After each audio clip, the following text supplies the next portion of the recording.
For a second, if you're under 25, you never got to experience Michael Jackson in real time. No live concerts, no new albums dropping, no watching the world stop every time he hit a stage. You only know him through grainy YouTube re-uploads, sped-up TikTok sounds, and your parents saying you really had to be there. But on April 24th, that changes for every single person on the planet.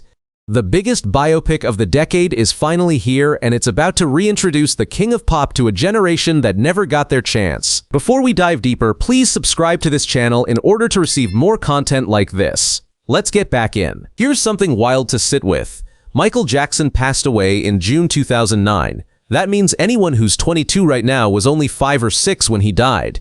They didn't grow up watching him moonwalk on live television. They didn't experience the earthquake when Thriller dropped and rewrote music history. They didn't see the entire world hold its breath every time he walked onto a stage.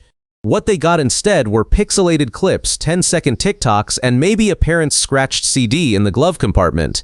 That's not the full experience, that's not even close. And here's the thing, even with just those fragments, Gen Z is obsessed with him. His music still racks up billions of streams. The moonwalk still goes. They are more than ready for it. But before we talk about what's actually in the film, let's talk about why it took Hollywood 17 years to even try making it. That's a long time to wait. But when you think about the scale of Michael Jackson's story, it starts to make sense. This isn't a straightforward rise to fame story. This is the most layered, complicated, emotional career in the history of popular music, and getting it wrong would have been unforgivable. Development on this film actually began back in November 2019 when producer Graham King secured the rights to tell MJ's story. And if that name sounds familiar, it should.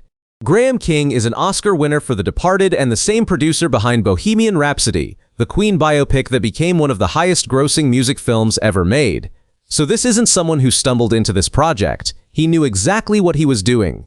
Then came Antoine Fuqua as director, the man behind Training Day, bringing raw, performance-driven intensity, and screenwriter John Logan, Gladiator Skyfall, was brought in to shape the story. The official description calls it an intimate look at the life and enduring legacy of one of the most influential, trailblazing artists the world has ever known. This team didn't want to make a Wikipedia page on film, they wanted to make you feel something. And to do that, they made one casting decision nobody saw coming. When the name Jafar Jackson was announced as the lead, a lot of people had to Google him. And that's actually part of what makes this story so compelling. Jafar is Michael's real-life nephew, the son of former Jackson 5 member Jermaine Jackson, and this film marks his very first acting role. No prior credits, no Hollywood background, just talent, preparation, and a bloodline that connects him directly to the man he's portraying. His family connection and vocal similarity created immediate curiosity the moment his casting was announced. But Jafar didn't just show up and trade on his last name. He went through a 2-year casting process to earn the role and prove to the filmmakers he could become Michael. He trained obsessively, the dance moves, the mannerisms, the vocal delivery, all of it. Director Antoine, spanning his early career with the Jackson 5 all the way through his iconic solo years. But it goes even deeper than the hits you already know. The Michael Jackson songs created during the most legendary recording runs in pop history, now potentially getting their debut in a movie theater. Producers believe created will feel like stepping back in time, but for younger viewers who have only ever seen pixelated YouTube footage of these performances, watching them unfold on a giant screen in full cinematic detail is going to feel like discovering something completely new. That gap between knowing about a moment and actually experiencing it, this film is closing that gap. And to bring all of these moments to life, they surrounded Jafar with some of the most talented actors working right now. Michael Jackson didn't exist in a vacuum. His story is inseparable from the people around him, his family, his mentors, his business team, the industry legends who shaped who he became, and this film gets that completely. The supporting cast reads like a who's who of serious Hollywood talent. Coleman Domingo steps in as Joe Jackson, the complicated, demanding father who both built Michael's career and left deep scars along the way. Lauren Tate plays Motown founder Berry Gordy. Kat Graham takes on Diana Ross. And Miles Teller plays John Branca, MJ's longtime entertainment lawyer and the business brain behind the empire. Each of these characters represents a different dimension of Michael's world. With this ensemble, the film builds a full picture around Michael, not just the performances but the entire world he navigated. This isn't just a concert film with a storyline. It's a complete portrait of a human being at the center of an extraordinary universe. All of this brings us to the bigger question. What does this film actually mean for Michael Jackson's place in history? Here's the best comparison we have for what's about to happen.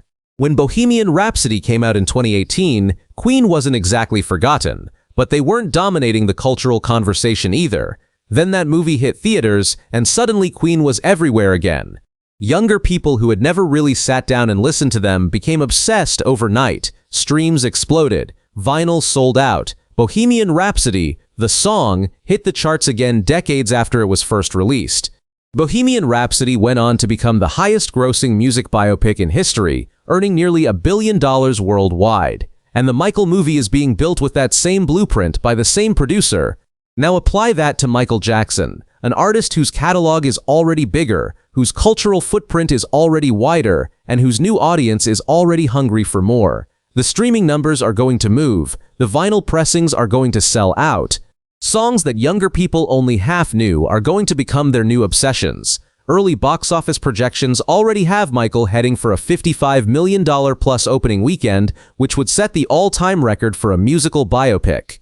The industry can already feel what's coming. MJ's artistry, his genius, the sheer scale of what he built, it's all about to get rediscovered on a massive scale, and that brings us to the real answer, the one this whole video has been building toward. So how exactly is this movie bringing MJ back to a new generation? Here's the honest answer. It's not just about a movie. A movie is 2 hours and then it's done. What this film is actually doing is giving an entire generation their entry point into one of the greatest stories ever told. Who are going to watch old MJ concert footage for the first time and have their minds completely blown? Who are going to show their friends the moonwalk and say, no, you don't understand, the performances that defied what anyone thought was humanly possible? The way Bohemian Rhapsody made Queen feel alive again, this film is set to do that on an even bigger scale.